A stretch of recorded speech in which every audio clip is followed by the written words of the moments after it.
Thank you so much for coming here to this event. I'm so excited to see two full rooms. Thank you, Dr. Foth, for speaking to the overflow room. Thank you all for being here. Overflow, I know you can see me, but I can't see you. But thank you for being here. Today's event is co-hosted by the Otterbox Ethics Initiative, the Provost Ethics Colloquium, and the College of Business. I want to say a huge thank you to my team, Professor Don Dutien, for helping me with marketing the event, Gretchen Peterson for helping with organizing the event, my wonderful student hospitality team. Without each of you, this would not have been possible. Today's distinguished speaker is Dr. Dick Foth. Many of you are here for him. Thank you all for coming. He's going to be speaking about finding authentic friendships, finding authentic relationships in a shallow world and ethical journey. I want to share with you a short story about Dr. Foth.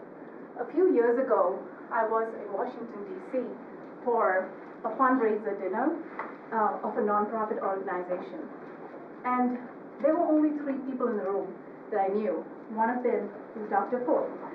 Because I hardly knew anyone, I decided to talk to people and meet them. I talked to the gentleman that was sitting next to me and I said, "Hi, my name is Lumina. How are you connected to this organization?" And he said, "I'm not here because I have a connection with the organization. I'm here because I'm friends with Dr. Foth." I was like, "Oh, that's cool." And he told me about how Dr. Foth was a great mentor to him and a great friend of him, and I was impressed. I then had a short conversation with her and then moved on to the next person, and I said, "Hey, my name is Lumina. Why are you here? What is your relationship with the organization?" And the second person said the same thing. I was like, "Wow, this is impressive." And then I spoke to a third person, and fourth, and fifth, and sixth, and everyone said the same thing. And I realized I was just wasting my time asking the wrong question. So then I went to the next person and said, "Hi, my name is Lumina. How do you know Dr. Foth?" And people were like, "Oh, we've known Dr. Foth forever. He's a great friend and a mentor." So I asked Dr. Foth, "Can you please come and share with my students about how you've been able to build and maintain long-lasting, lifelong relationships?" And he said, "I would love that." He came to my students 3 years ago, he came to my class and spoke to them. And my students said, "This was a life-changing and a transformational moment for us." Since then, he's been back to my classes several times, and I thought, it's time for the entire CSU community to listen to Dr. Foth and learn his wonderful insights and his wisdom.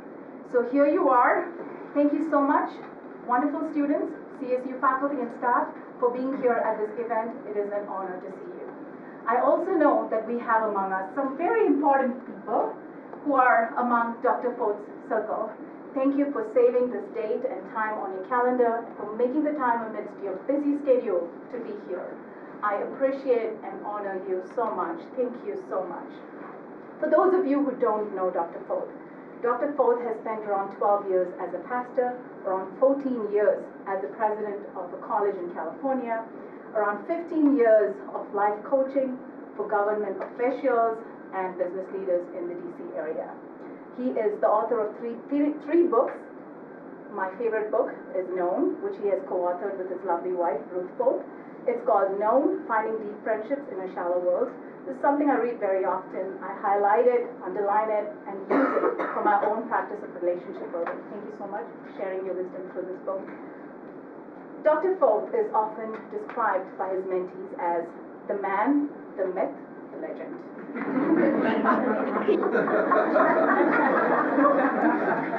Among his mentees, there is a common quote. They say, everybody needs a Dick Foth in their lives.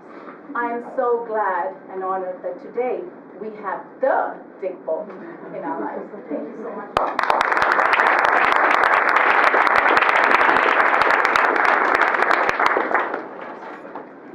Lumina, Dr. Albert, I wish my mother had been alive to hear that. I just wanted to... My name's Dick Foth. You don't know me, most of you don't know me from a post, okay? I've just finished last week my 77th trip around the sun. That means not like I'm 77 years old. I could say that, but that's so drab compared to 77 times around the sun. I computed it. It's 584 million miles around the sun each year. I have traveled 45 billion miles plus change to get here at this moment. And I used to look like you. I was slim, I had dark hair. But when you travel that many miles with 14 pounds per square inch of atmosphere, this is what happens. And I just wanted to bring you hope. That's what I wanted to do. Been 55 years married, 4 adult children, 12 grandchildren from age 27 to 3, and 1 great-grandchild. When you become a great-grandparent or a grandparent, you sort of start feeling immortal because you're going past the next generation. When you have a great-grandchild, you're just officially old. So there's where we're starting. So finding authentic relationships in a shallow world. In those 45 billion miles, in those 77 years, I've discovered a couple of things. I just want to share a few of them with you today. And here's the first one. All of our lives, whether we are 6 or 96, we deal with 2 things: relationships and money. One of those will make us rich. Let me read it again. All of our lives, whether we're 6 or 96, we deal with 2 things: relationships and money. And one of those will make us rich. Nobody says, I just like to look at my credit card balance one last time before I die. Nobody does that unless you're sick, okay? But it's the relationships in your life that shape you, as we'll see as we go forward. It's very interesting. There was a study started in 1938 by a fellow named Grant, and then later the next year another fellow named Gluck in Boston area, where over 700 young men back in the late 30s did a study on what they thought would make them happy. When they asked them the question, to a person they said, fame, achievement, and money. Young people more recently were asked the same question. What do you think will make for a rich life, a good life for you? Same 3 answers: fame, achievement, money. They've done a now 80-year longitudinal study, perhaps the oldest one in history, of what actually made them happy, and they came to this conclusion: good relationships, period. That was it. Having quality relationships.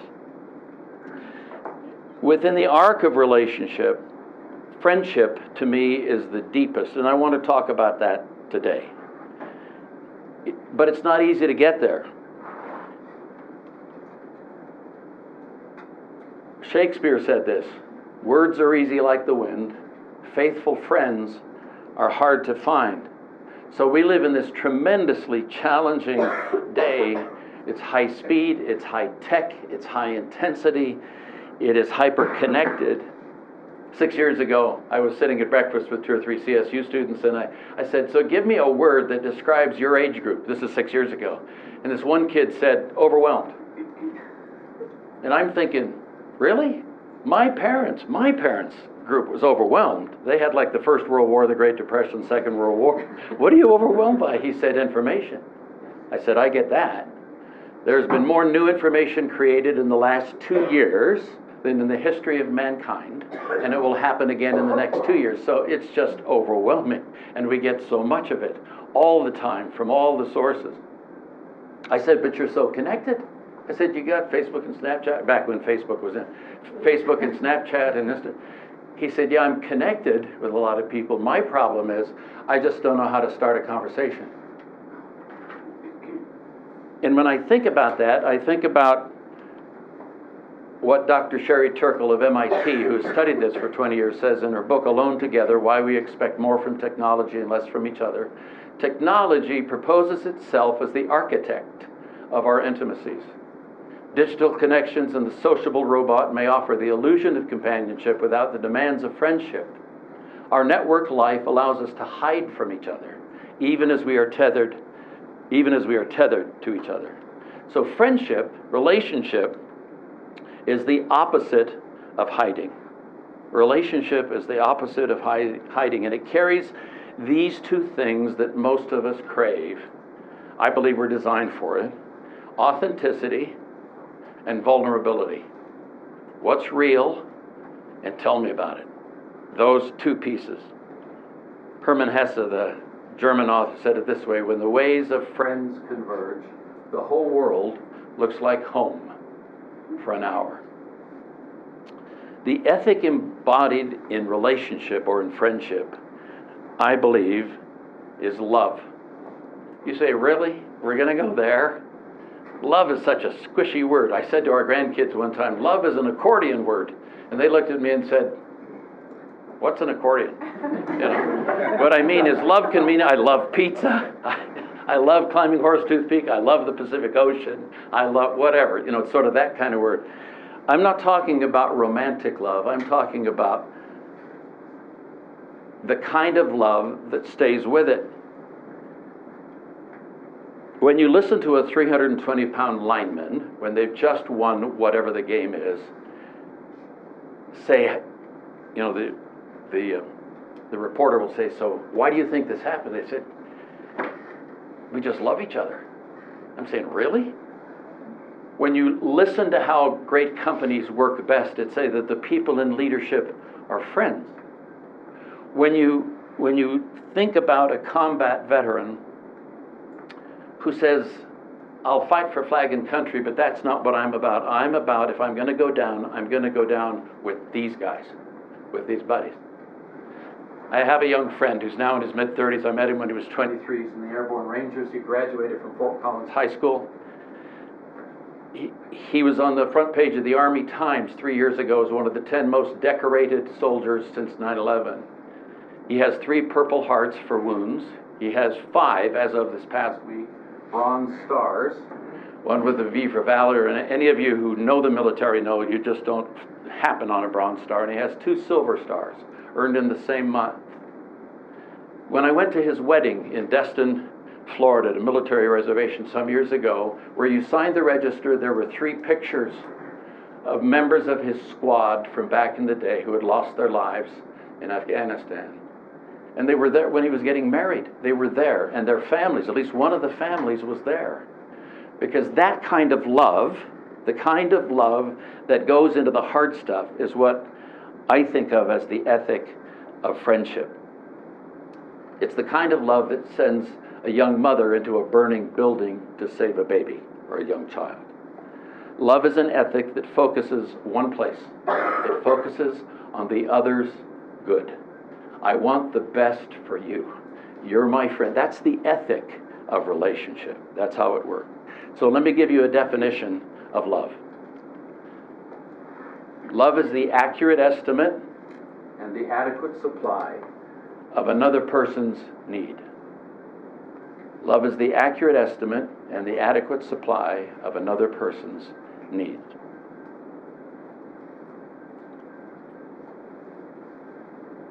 I'll share this one other slide with you. All of you in this room lead somebody. You will lead somewhere, sometime. You lead now and all of that. Leaders, this is not my definition. This is a friend of mine. Leaders are people who select noble objectives and pursue them with such intensity and sacrifice that they carry other people with them. Leaders are people who select noble objectives and pursue them with such intensity and sacrifice they carry other people with them. So here's my deal today, okay? This is my deal.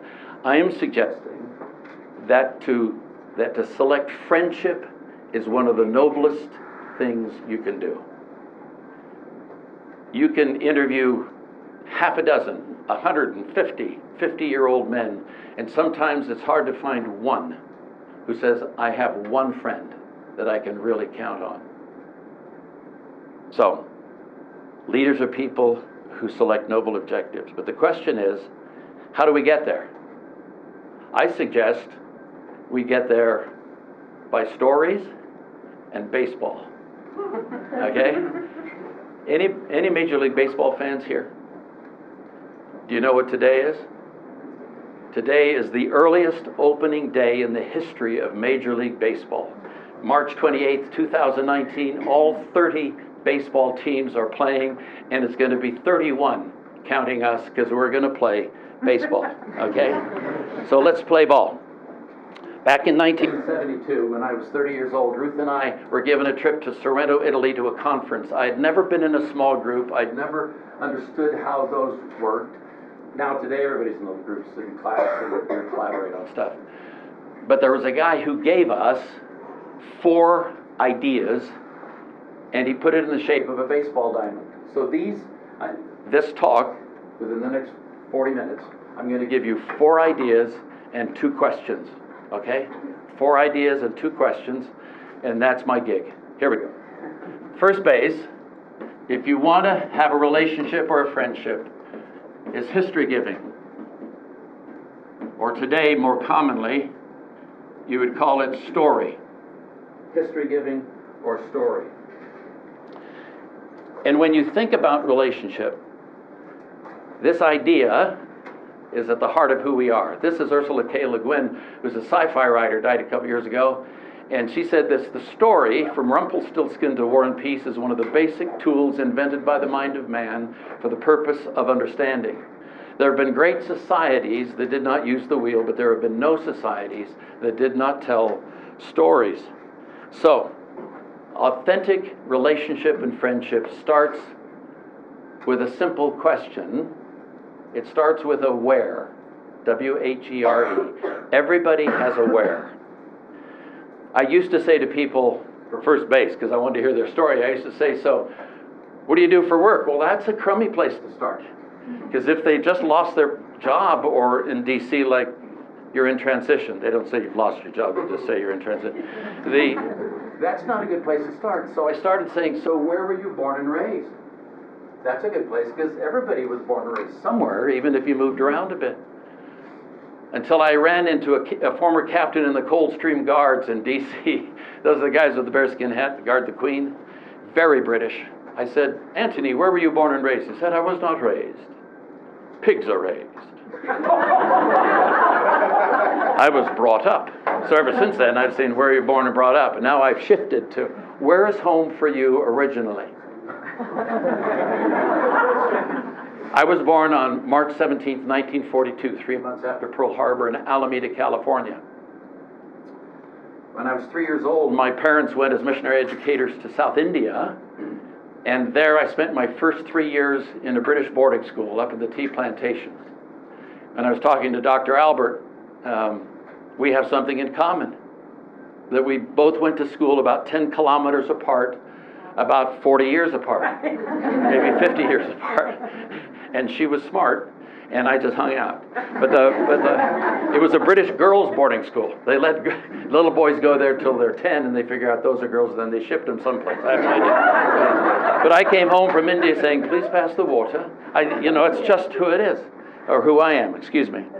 So where is home for you originally? If you authentically use that question in your life, I'm telling you, it will take you on adventures. You'll learn stuff. You'll learn things that you never could otherwise know, because that person's not going to write a book or a tract or some kind of thing. But when you ask the right question, so where are you from originally, is sort of a key question. Because when you ask that question and you start sharing your story, it becomes what I call a Velcro ribbon. When you start sharing things about who you are, other people attach to it. So I'm working with some Japanese leaders, some folks. We're over in Japan, we're at a 5-star hotel. We decided to do small groups. They said, these folks will never do small groups. They're very close. I said, well, have you ever tried? They said, no. I said, well, let's try it. Let's have Koji was very high in their economic system. He's a guy about this tall with a beatific smile. And so we just role modeled it. So you have 6 groups or 8 groups of 6 each around the room. And these are industrialists and members of the Japanese Diet. I'm a kid from East Oakland, California. I'm way over my head in this group. But if you ask the right questions, sometimes you get in a group like that. And so I just said to him, I said, Koji, where were you born and brought up? He said, Dick, I was born in Tokyo. Brought up in Tokyo, Mahorai. And where were you born, Dick? I said, I was born in Alameda, California. And the Japanese man in perfect English from over there said, that's near Oakland, isn't it? I said, yes, how do you know that? He said, that's where IBM trained me. We went ahead and did our stuff. When we were done, he came straight up to me, and I'm speaking to the president of IBM Japan. And we're buds, because he knows where Oakland is. You say, that's crazy. That's just silly. It's not silly. When you tell your story, people find out where they connect with it. For example, this question. What did you do for fun as a kid? Anybody, just talk to me. Just shout it out. What games did you play for fun as a kid? Loud, loud. What? Skateboarding. How many skateboarders do we have here? Okay, a few. These are very young. How many video game players do we have here? Okay, now what else? What did you do for fun as a kid? Reading. Reading. How many readers? How about fort builders? How about tree climbers? How about people who shot stuff or hooked stuff? Yeah, see, we're in Colorado now, right? I asked this question one time. A lovely blonde lady in the front row said, I rode pigs. I'm from Oakland, California. Pig has a whole different kind. I said, where were you brought up? She said, on a farm in Iowa. I said, how do you ride a pig? She said, well, you just get up on the trough and wait for a 400-pound sow to come. You don't want one's just had a litter because they're mean. And you jump on their back and grab their ears, and off you go. And everybody starts laughing, about 200 people in the room. And I said, just for fun. Anybody else here ever ride a pig? And like 5 guys came out of the closet. Just for fun. Anybody here and in the overflow ever ride a pig? Could you raise your hand? Look. I'm telling you, there's a whole fraternity and sorority of Swine Sitters Anonymous around the world. You say, why are you talking about that stuff? You know, in some cultures, clearly you wouldn't ride a pig. But the idea is that we connect at places we don't know we connect until we start telling story. How many of you here were raised in a family with 3 children or more? Okay, just keep your hands up for a moment. And when I get to your number, put your hand down. I've got one older sister. Okay, 3, 4, 5, 6, 7, 8, 9. 9? Right here, ma'am? Were you 9, 8 or 9? 8? How about here? 8. We have anybody more than that?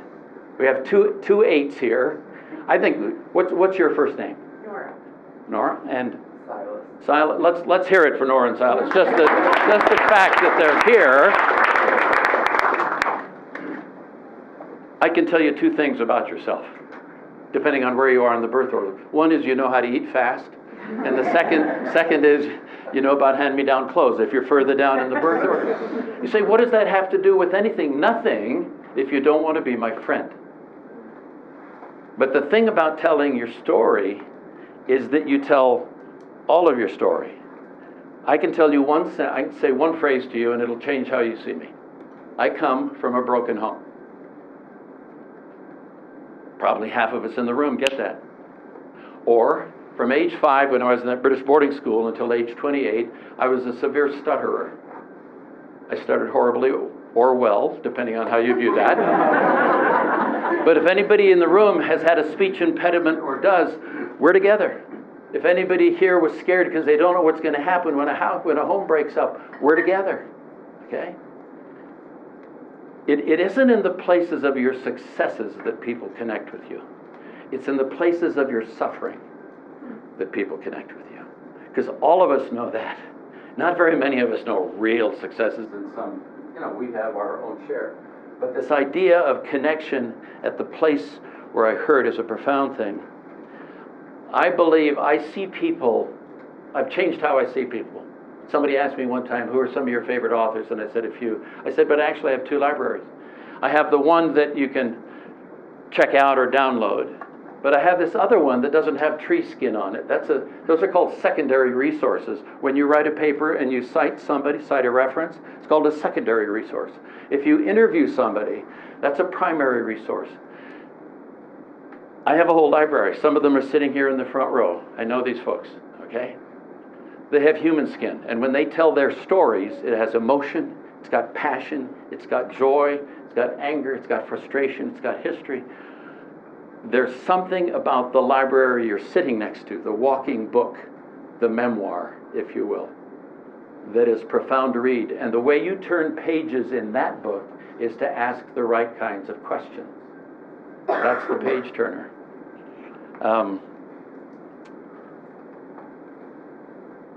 When I think about story, when I hear your story, I begin to understand your ethics. I met a woman 4 weeks ago.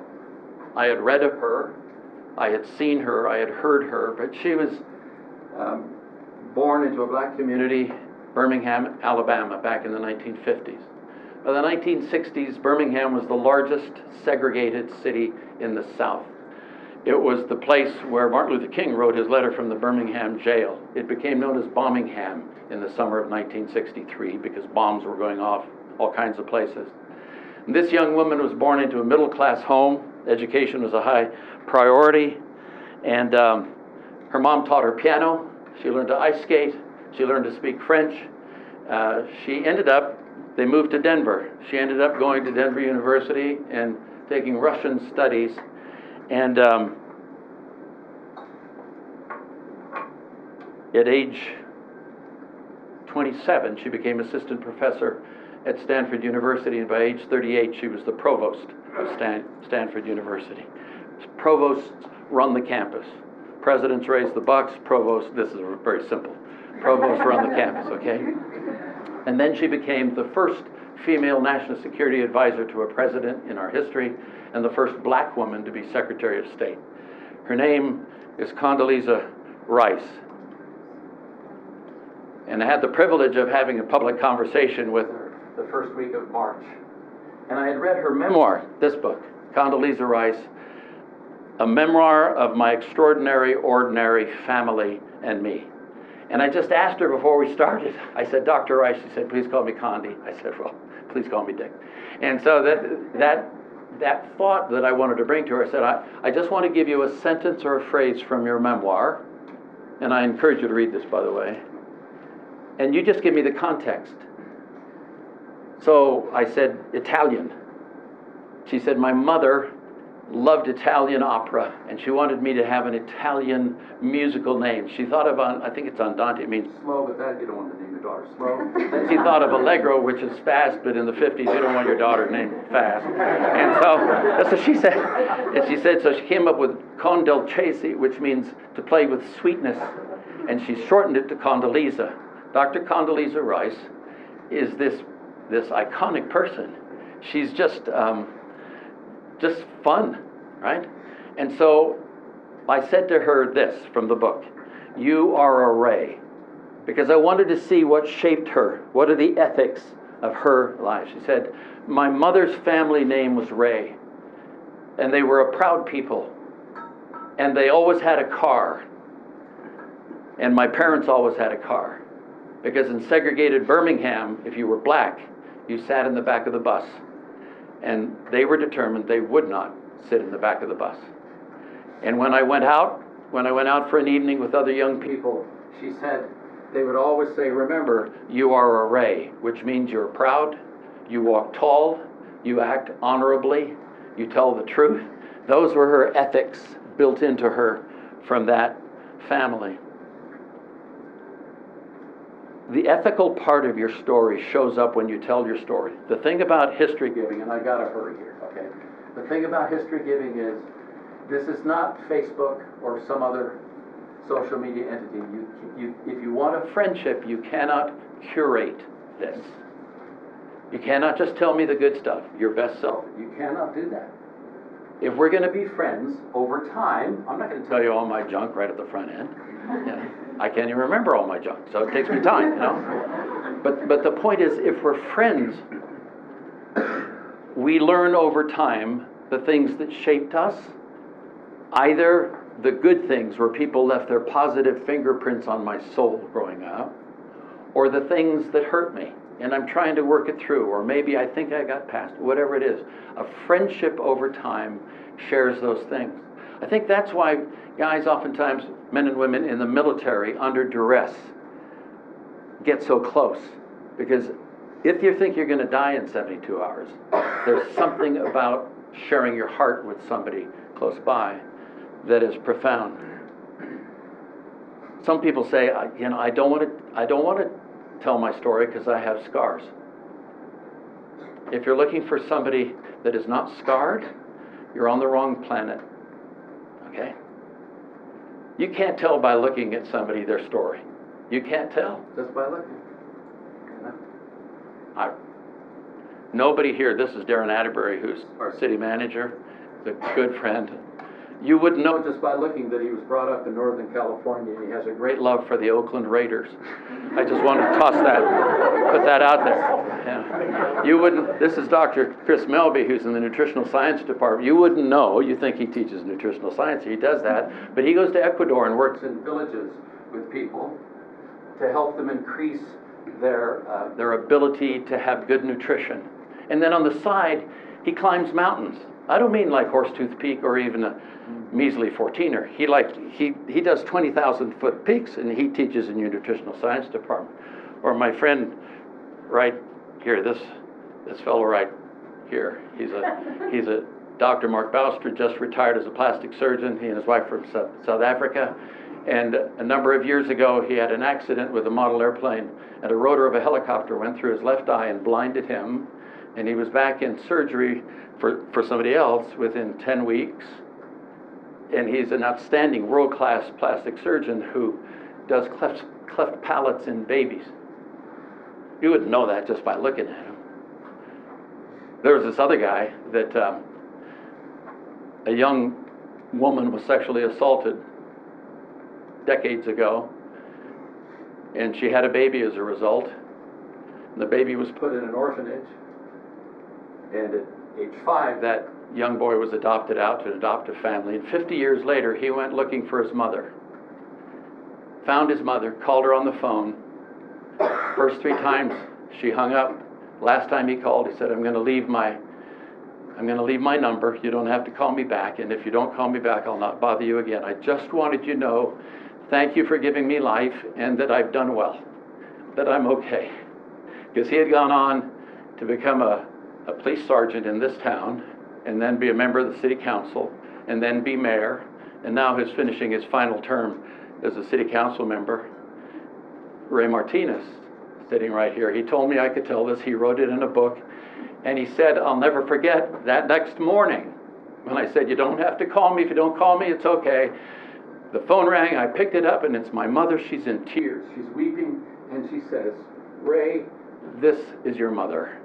The sweetest sentence I've ever heard. You just can't tell by looking at people what their stories are. You have to hear the stories, and you don't just have a story, you are a story. Some people say I'm trapped. You can be, but I would submit to you, we don't have to be trapped, but we're absolutely shaped by our stories. I'm going to hurry on, okay? Friendship is born at the moment when one person says to another, what? You too? I thought I was the only one. That's that Velcro ribbon, okay? You say that thing, and that's what happens. Telling your story gives friendship a chance. Without your story, friendship has no chance at all. No chance at all. Okay, second base. This is a $4 word, affirmation. And by the way, at the end of our time, I'm going to race through this, and we'll have 5 minutes if you have questions or comments, or say, I think that was a dumb thing you said back there. I'm old and I won't remember that you said that, so just go. Affirmation is a $4 word that means I like you. When I hear your story, I start knowing where to love you. When I hear your story, I start knowing where to affirm you. So, let me just share 3 kinds of affirmation, real quickly. One kind is words to you, about you. Words to you. So I'm dating this girl named Ruth Blakely from Modesto, California. We're in this little college on the coast of California. I'm feeling pretty insecure about our relationship because I'm a stutterer, right? And one night we're driving along, I said, Ruth, you probably wouldn't want to keep going because I can't talk. And she looked at me and smiled very sweetly and said, oh, really? I hadn't noticed. And she was dead serious, and it started unlocking my door and letting me out. And now I just run off at the mouth. I've got all these words stored up for like 20-some years. They just keep. Words to you about you. Little kids, they've done studies. You can split a first grade class in half and say to one half, you really need to do better. You're not quite doing well. And the other half, you're doing great. And within a week, these kids will start tailing off. Because what you hear when you're a little kid, you know this, what you hear when you're a little kid from those people who are adults that we think are gods, right? It shapes how we see ourselves. Second is actions toward you. Actions toward you. I was in graduate school. There was a conference coming up. I'm working on a master's thesis. When you're in graduate school, you're poor, right? I'm newly married. You're really poor when you're newly married. And my advisor said, are you going to go to such and such a conference down at the University of Illinois? I said, I'd love to, Dr. Lois, but it's $100, or excuse me, $50 for the week. This is 1964. $50 for the week. I wouldn't go without Ruth. And she just got up. She was a single woman, 57 years old, just a sparrow of a woman, PhD from NYU, and she walked into a back room, and she came back, and she took my hand, and she opened it up and laid 5 brand new $20 bills in it, and said, you take Ruth and go to Urbana to that conference. That $100 changed the trajectory of our lives. That $100. You never know what an action toward somebody does. Third is an action toward your world. An action toward your world. I'm this young guy near the University of Illinois. We're now there, and I'm doing all these things, and by this time we have 4 kids. And I come into the house one day, I'm 30 years old, and I'm tired, and it's back before briefcases. It was, before backpacks, it was briefcases, and I just tossed the briefcase on the couch, and I fall belly down on the front room floor in my 3-piece suit, which was what you did back in the day. And when you fall belly down on the front room floor and you have 4 kids, if they're teenagers, they go find mom and say, Dad's weirded out, you need to call mom. But if you're a little kid, if you have little kids and you fall belly down on the front, what do? Yes, why? Because the giant has laid down. I'm 6 feet tall. That's 2.5 times taller than a preschooler. That'd be like a 15-foot high guy walking into this room saying, Foth, I'm good. Have you cleaned your room? No, but I was just going to, it's just that kind of deal, right? And we start playing the trick game. That's where you spread eagle yourself and they run around, jump over your arms and legs, and alternately you raise your arms and legs and trip them, knock them down. You say, that's a weirdo California game. No. Little kids love that game. They don't have far to fall. They're only that tall. Bam. Pretty soon, one of them goes into the couch, starts crying, and say, okay, we got to stop. They run off. I get up, sit in the chair. Ruth's been in the kitchen all this time. She wanders in, sits down by me, and starts sort of snuggling, I looked better. And she just, I said, what are you doing? I said, don't stop, but why are you doing that? She said, you played with the kids. I said, they're my kids. She said, no. She said, they're your kids when you come home. They're my kids 24 hours a day. She was a stay-at-home mom. She said, Dick, when you come home and play with the kids, what you're telling me, my world, is that I'm a worthwhile person. When you come home and play with the kids, what you're telling me is that what I'm doing is valuable. When you come home and play with the kids, what you're really doing is loving me. So there is a time for you to say, what do you do for work? This would be the time. Tell me about why you get up in the morning to go do that. Tell me about that. Because that, what you're giving your life to, is of interest to me. Affirmation. Third base is covenant. Covenant is language you hear in real estate today, but you don't hear it, we hear more about contracts, right? The idea here is found in something like this.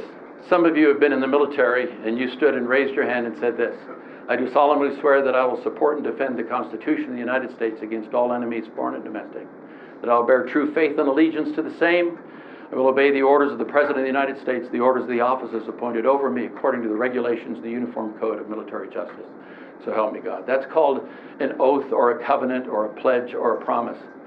I have a friend by the name of Vern Clark, who, when Ruth and I lived in D.C. from 1993 to 2008, and Vern was the son of a friend of mine, and he came to the Pentagon as a 3-star admiral, and he ended up running the Navy.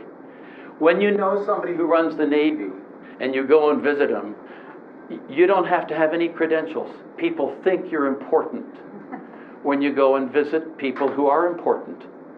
And I loved coming out of his office because there'd be generals and admirals waiting to see him, and when I walked out, they'd all stand up. Say, sir, I'd say, fellas, how are you? I'm a kid from East Oakland, okay? There's something about covenant that is powerful. So I walk into his office when he's just become head of the Navy. 800,000 military and civilian personnel, $120 billion budget a year. He said, I'm just going to talk to my admirals, and I say, these young people raise their right hands and say this. They pledge this. What do we pledge? What are we giving them? And he said, I'm going to tell them. We do not exist to just cut a fine silhouette on the horizon. We exist to train you with the very best training you can have, to give you the very best leadership skills you can have, and the very best equipment you can have. And we want you to know that to serve is a noble thing. To serve is a noble thing. There's one of those noble objectives again. So, covenant has 3 parts, and I don't have time to go into all of it. Time. Friends take time for each other. Tenacity. I remember one time I was feeling discouraged. I wanted to quit. I had felt wronged. You've gone through that. And if you haven't gone through that, you will go through that. And a friend called me up and said, Foth, you can run as far as you want, but I'm going to hunt you down. I'm going to be on you like ugly on an ape. You will not be able to get away from me, because that's what friends do. They're tenacious about you. And then truth-telling. Here's the ethic in covenant. I tell you the truth at 3 levels. What I know, what I think, and what I feel. I'm a guy, this is a generalization, please don't take me to task on this, but after 45 billion miles walking with men, we will tell you what we think pretty quickly. We will not nearly as quickly tell you what we feel. And feelings are a lot different than that. Maya Angelou, the poet laureate, said it this way: I will forget what you told me, I will forget what you did to me, but I will never forget how you made me feel. So when you're friends, you tell them, I know who you are. I think you probably were just shooting off your mouth, you're just tired, you didn't mean that. But what I feel is that you didn't take me into account when you unleashed that barrage of whatever it was. What I know, think, and feel. Those are the key ways of truth-telling. Home plate is dreaming. And I apologize for rushing. There's more information here than probably you need to know or that I have time to share. Oh, let me just do this real quickly. You say you can't, let me come back here just for a moment. You say you just can't go around affirming everybody, because sometimes people are creepy. You just can't. So how do you deal with conflict? There's a guy who wrote a book some years ago named David Augsburger, and he called the book Caring Enough to Confront. Conflict isn't bad. Conflict is what happens when you have human beings in the building, okay? This is neutral. How you respond to it makes the difference. One way to deal with conflict is to say, I'll get you. I'm right, you're wrong, I'm going to get you. Second way is I'll give in. You're always right, I'm always wrong. I'm just going to assume the prenatal position, fetal position, suck my thumb and eat worms over here in the corner. I'll give it. The person who does this is not helping the relationship. Neither of these things help the relationship. The third thing is, I'll get out. I'll get out. That's the way it's going to be. I'm gone. I met an old couple one time from the South, and they said, me and Ma had this here relationship that if things ever got hot in the house, we got into a fight, I'd just go out and sit on the porch until we cooled down and just, we could talk things through. I said, how'd that work? He said, worked okay. I got a lot of great outdoor living doing that. Fourth is compromise. Let's come halfway. Compromise. But the best way is to affirm the person and confront the issue. Affirm the person, confront the issue. It's not who's the idiot who left the Diet Pepsi on the end table in the living room. You assassinate someone's character for 1 calorie. That's not what this is about. Affirm the person and confront the issue. We will work this out. We just need to understand. That's how that works. Coming back to home plate, dreaming. I want to tell you a story, open it for questions, and then give you the second question. I said there were 4 points and 2 questions. We've had the 4 points. The first question is, where's home for you originally? 243 miles from here is a town called North Platte, Nebraska. Anybody know where North Platte, Nebraska is? Cool. North Platte, Nebraska now is a town of about 24,000, but in 1941, when the Japanese attacked Pearl Harbor, it was 12,000. It was the hub of the Union Pacific Railway in that part of Nebraska. And we started moving troops within 2 or 3 weeks across the country once Pearl Harbor had been attacked. And a young drugstore clerk, a woman by the name of Ray Wilson, 26 years old, heard that some Nebraska guardsmen were coming through on the train. And she said to some girlfriends, some of her friends, right? Let's make popcorn balls and cookies and we'll just take them down and we'll give them to the guys. Well, they got down to the train station. It wasn't Nebraska guardsmen, it was Kansans. They said, well, we're not keeping our cookies, so they gave them to the guys. And she went back and wrote a letter to the editor. And here was a young woman with friends who had a dream. And she said to the newspaper editor, I think we should meet every train that comes through North Platte, Nebraska, and take them food. She went to a guy who owned a defunct restaurant there in the train station, and she said, we'd like you to give that to us for this war effort, because they considered it a war effort.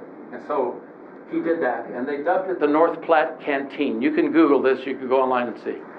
Dubbed it the North Platte Canteen, and she and other friends organized women over the next 5 years, from Christmas of 41 to April of 46, 55,000 women from 125 communities within 100 miles of North Platte, Nebraska, to come and meet every train that came through North Platte. The Army said they could stop for 10 minutes.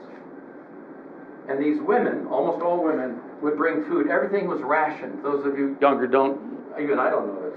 My parents would know this. Everything, flour, sugar, gasoline, everything was rationed. So it was all personal donation.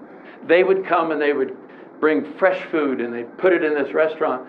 And up to 32 trains a day would come through North Platte, Nebraska. 16 million servicemen who fought in World War II in some capacity. 6 million of those stopped for 10 minutes in North Platte, Nebraska. This little town, 12,000 people. It's a town of 12,000, and on an average day, anywhere between 3,000 and 8,000 soldiers and sailors would get off a train and run into this restaurant. And they said, here was food, tablecloths and food. There were fresh sandwiches, ham and cheese sandwiches, and fresh donuts, and apple pies, and cold milk, and hot coffee. I shared this at a governor's breakfast in Nebraska some years ago, and many of them knew the story. And I said, and pheasant sandwiches in season. And a state assemblyman came to me afterwards and said, my mom was a little girl and she worked there, and sometimes it was pheasant sandwiches out of season. Just want to say. And back in 2001 or so, Bob Greene, Chicago sports writer, wrote this book, Once Upon a Town.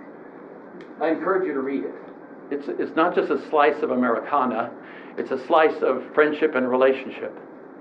And when he interviewed these now older men in their 80s and 90s, when he said North Platte, Nebraska, they'd start to weep most often. He'd say, why are you crying? Typical story. Brought up in Brooklyn, never been out of New York City my whole life. And I graduated on a Friday from high school, went down and enlisted on a Monday. Within 2 days, I'm on a train out on the prairies going west. In the middle of the night, somebody says, 10 minutes to North Platte. Have no idea what a North Platte is. Said, we jump off the train and run in here, and here are girls that look like our cousins and our sisters, and women that look like our moms and our aunts. And there's all this food, and we're eating as fast as we can, and there's a piano, and somebody goes over, starts playing a tune, and somebody grabs a girl and dances across the floor. Train whistle sounds, and we race back out to get on the train, jump on the train, and they hug us as we go out the door. Say, God bless you, sailor, soldier, thinking of you. We're 18, 19 years old. We're getting on a train to God knows where, not knowing if we'd ever come back alive. But for 10 minutes in the middle of a night in a place we'd never been with people we'd never met, somebody was kind to us. I asked my 89-year-old father, what's the quality looking back on your life that you think is most important to the world working? He said, kindness. I asked a lady, same age, a couple years later. Instantly, she said, kindness.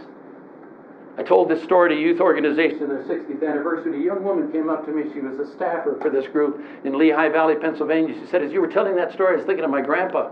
He was a sailor in the South Pacific, and I called my mom last night and said, Mom, do you think Grandpa went through North Platte, Nebraska? She said, I don't know, honey. Why don't you call him? I called him, but she said, you know how Grandpa is? My grandpa's in a nursing facility. He has dementia. Half the time he doesn't know where he is or who he is. But I called him and said, this is Jennifer. And he knew who I was. And I said, Grandpa, does the name North Platte, Nebraska mean anything to you? And she said, instantly he was lucid. Said, North Platte, Nebraska, you bet it does. That's the place where they had cold milk and fresh donuts, and they shined my shoes. I will never forget North Platte, Nebraska. Friendship is couched in this thing called love, which is rock hard, that runs into burning buildings, that lays down its life for a friend, that thinks and wants the best and the highest good for that friend. In this relational baseball game, it's based on story, affirmation, covenant, and dreaming. Those are the pillars. I'm going to stop for 5 minutes. If you have any thoughts or questions, please toss them out now, and then I'll come back and give you the final question, and we'll be done and can all go have lunch or something. Any questions or thoughts?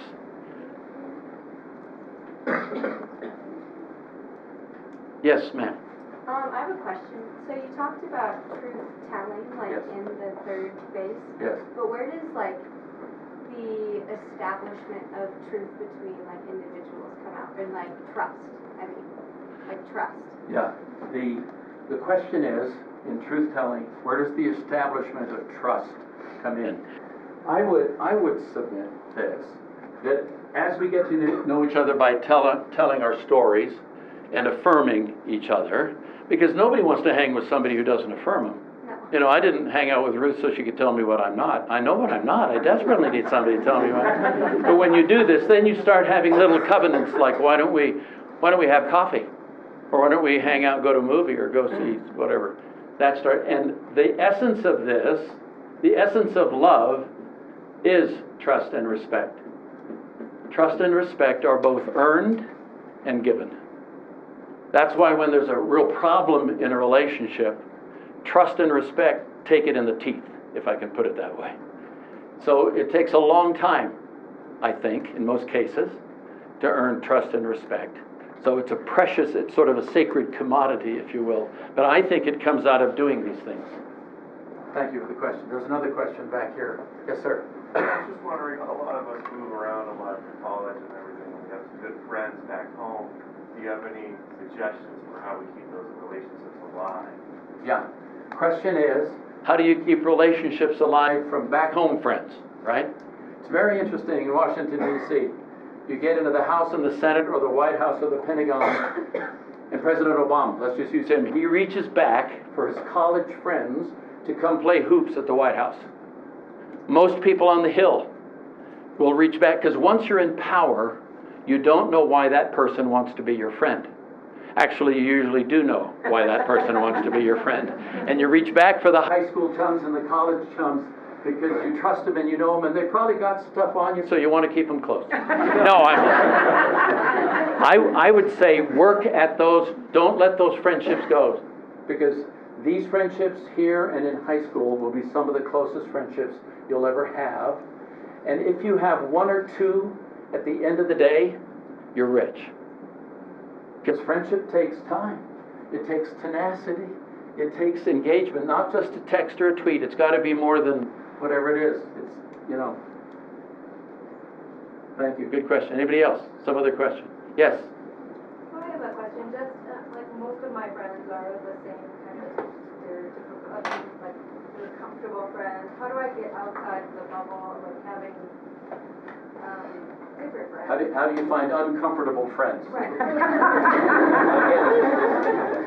You know, it's interesting. My wife Ruth has just gone through double knee replacement surgery. And we're sitting in therapy, waiting to go into the therapy. And there's an older gentleman sitting across from us, African-American gentleman. And I noticed that he had a Canadian sweatshirt, maple leaves. And I said, so, are you from Canada originally? My question. Are you from? He said, yeah, I was born near Toronto and brought up, and then I came to Chicago for school, and then I went to California. And he was very different than I in a number of ways. But I think if you put yourself in settings on this campus where people are different than you are, it gives a chance for you to, in my vocabulary, for me to learn stuff. It's reading a different memoir. And for me, I think being brought up in a British boarding school surrounded by an Indian culture, a Hindu culture, when I was small, took the fear away from me for people who are different. So I'm only speaking for myself. But I think being in settings, gatherings, where people are different than you, that's the place to start. And start with the easy question. Where's home for you originally? You say, this is very simplistic. I'm saying it's simple, but it's not easy. It takes time to press forward. And that's a wonderful question. I had an older friend than I, who was a mentor, said, Foth, don't just hang out with people who are just like you. What can they add to your life? And I took that to heart over time. Thank you. Great question. Somebody else? Yes, ma'am. So as a professor, we work with students a lot on professional networking, which Yes. is essentially relationship building. Yes. And I was excited to see you talking about kind of the professional and personal side. Right. Are there boundaries, do you see, between kind of how you approach your professional friendships and relationships? The question is, in networking, business networking, are there boundaries between the professional networking and the personal networking? I'd like to ask Darren Atterbury to answer that question. No, I'm just kidding. I'd say that's a hard piece for me. The challenge sometimes with business networking is that I want to know you so I can meet Fred Farkle over here. I'm using you to get to him. Now, if I tell you that, then we're cool.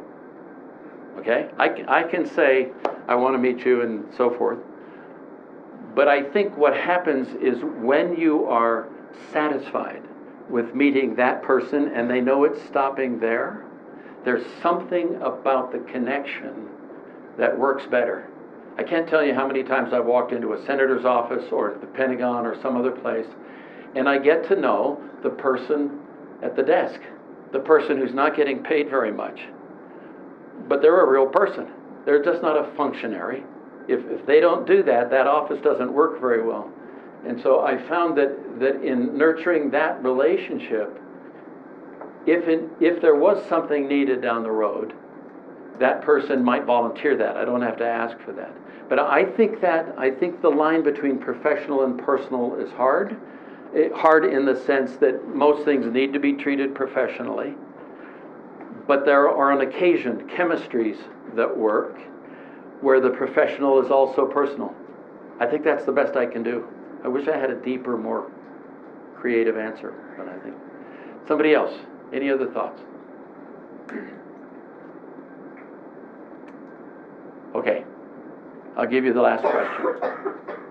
The second question is this. Anything I can do for you? First question is, where's home for you originally? And the second question is, anything I can do for you? I was in Washington, D.C. for those 15 years, and for 6 of those years I had a young man, different young men who would come for a year and they would be an aid to me. A young man was visiting with his father, who's a very wealthy businessman in Seattle, and as we took him back to the hotel, he just wanted to know what we were doing in town and all that.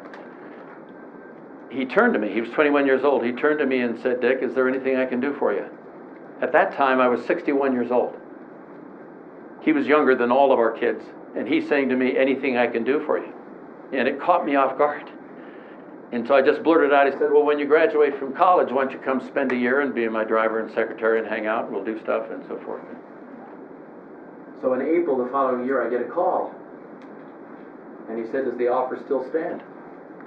And I said, yeah. He said, now you understand, you're going to drive with me every day, you're going to drop me off on the hill, sometimes I'll take you in to be with guys. If I fly places to speak, you can go with me and all that. But I'll pay you $500 a month, which will take care of your cell phone bill. And then you raise the rest. And he came. And we became great friends. And he spoke in this room a couple of years ago. His name's Jeremy Valorant, and he leads an anti-sex trafficking agency now. But that anything I can do for you question is a ethical question of how can I serve you? How can I serve you? That's that noble thing. We want to teach them that it's a noble thing to serve.